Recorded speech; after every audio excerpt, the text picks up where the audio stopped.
आमर यहाँ ऑल ओडिशा स्वास्थ्य मित्र एसोसिएशन तरफ आम प्रतिवाद करुचु जे 993 जन स्वास्थ्य मित्र आयुष्मान भारत गोपबंधु जन आरोग्य योजन दीर्घ 8 वर्ष होगा कम करुँ नुआ योजन 2 वर्ष हम तो सरकार जो योजना इम्प्लीमेंटेशन है से आम मैंने से योजना को उन्नतीकरण करवा लोकों पाखे कथा पहुँचेवा लोकर सेवा करें नियोजित थिलु जितेबाला योजना बर्तमान इम्प्लीमेंटेशन होगा सरकार आमको छटई करदे तो 993 जन भितर 70% महिला जो सरकार महिला मान कथा कहते सबूल से महिला मैंने आज महिला होगले कि मुझे अनुभव करुँच आज जो सुभद्रार कथा सरकार कहते सुभद्रा मानक अभद्रा करके राजरास्तार आज बसई दीर्घ 17 दिन हम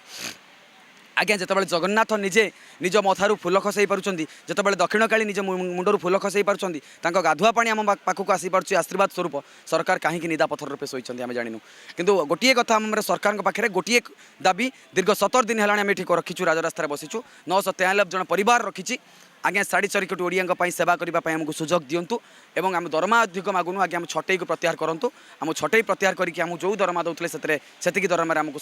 आग को कंटिन्यू करूँ और रोगी सेवा करूँ जो प्राइवेट हॉस्पिटल बर्तमान शोषण सामना करुच्ची गोटे रोगीटे ताधुरु विरोध करने सरकार को मुझे अनुरोध करी योजना को सफल रूपायन आने सरकार योजना को जो आम प्रतिबद्ध होइतिलु से प्रतिबद्ध आमको पुणी पुनर्बार विचार करी पुनर्बार आमको नियुक्ति देले आम सरकार पाखे सबुल चिर उपकृत रही जो बापा माँ भाभी आमको निज पिला भाभी आमको कान धरी उठाई देवे आम बहुत खुशी सहित उठी।